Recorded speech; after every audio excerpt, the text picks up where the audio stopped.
Andai kata Anda berangkat tiap hari Ekaristi, tapi nggak makan sama sekali, semaput, ngerepoti wong. Maka dua-duanya harus disantap.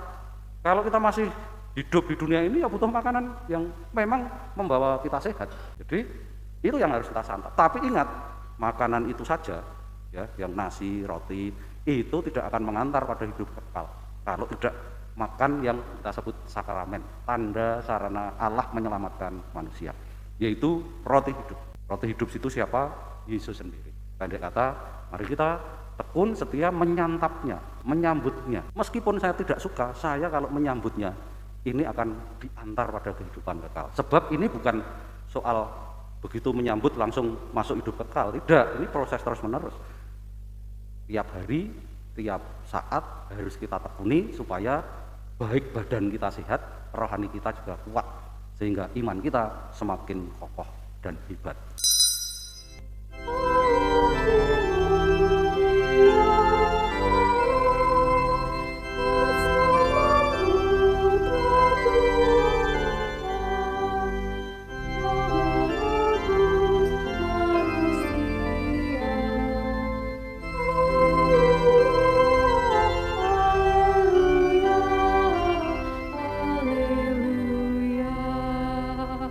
Dalam nama Bapa dan Putera dan Roh Kudus.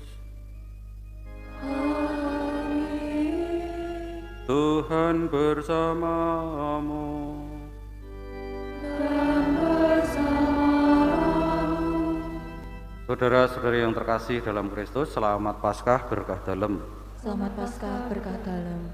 Kita akan diajak merenungkan mengenai makanan yang dapat mengantar kita pada hidup yang kekal.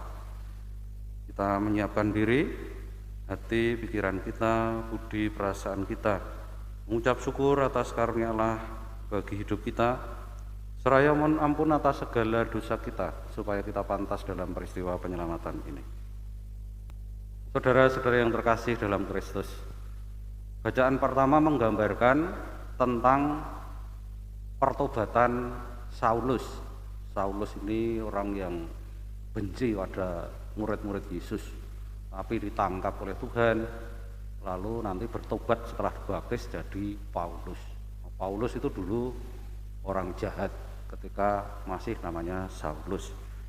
Tapi yang menarik ini ketika dia mengalami ditangkap oleh Tuhan itu, matanya buta, lalu tidak makan. Terus diceritakan setelah dia makan, maka pulihlah kekuatannya gitu. Jadi makan itu memang untuk memulihkan kekuatan sehingga ya tetap bisa hidup.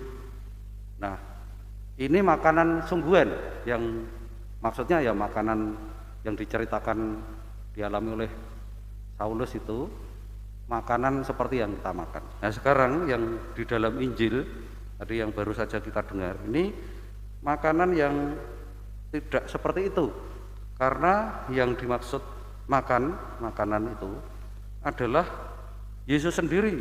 Lalu orang-orang mempertengkarkan bagaimana Yesus ini dapat memberikan dagingnya kepada kita untuk dimakan. Nah, Anda pasti pernah mendengar orang yang disebut banyak makan asam dan garam. Itu artinya apa? Apakah makan asam gitu banyak sekali gitu, makan garam gitu? Itu bukan seperti itu.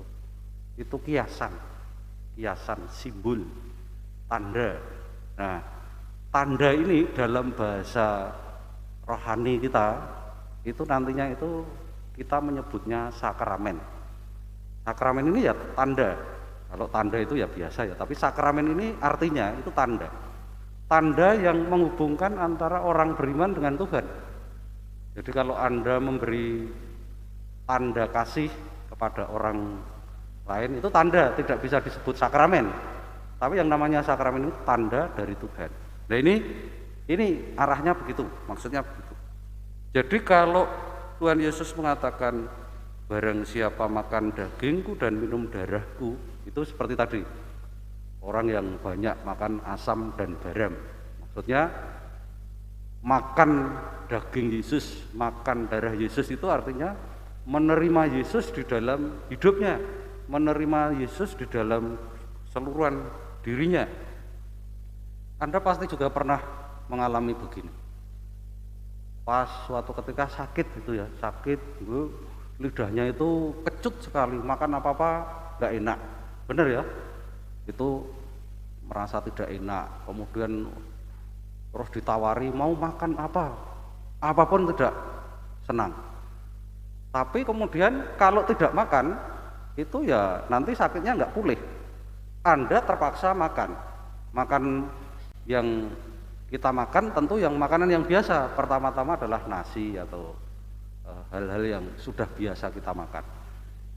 Supaya apa? Anda tahu Anda tidak senang makan, lidahnya nggak enak, tapi tetap makan. Supaya apa? Sembuh. Supaya saya tetap hidup. Supaya jangan sampai sakitnya makin parah, tapi tetap makan. Nah, kalau kita tidak makan, maka sakitnya makin parah, tidak sembuh. Tapi saya tidak suka makan karena nggak enak lidah saya, pengennya tidak.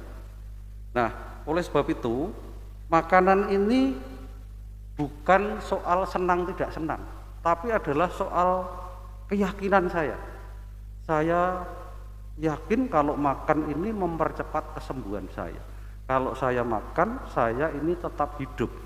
Kalau saya makan, apalagi makanan yang nutrisinya itu baik, menyehatkan diri saya, maka saya makan. Ya. Nah, demikian juga Tuhan Yesus memperkenalkan makanan yang bukan makanan biasa, makanan yang dapat mengantar sampai pada hidup yang kekal.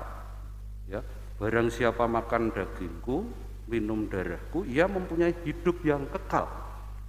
Jadi ini makanan ini bukan perkara aku nggak suka, aku suka, tapi makanan ini adalah makanan kalau kamu menerimanya, kalau kamu menyantapnya, itu mengantar kamu, hidupmu itu sampai kepada kehidupan kekal.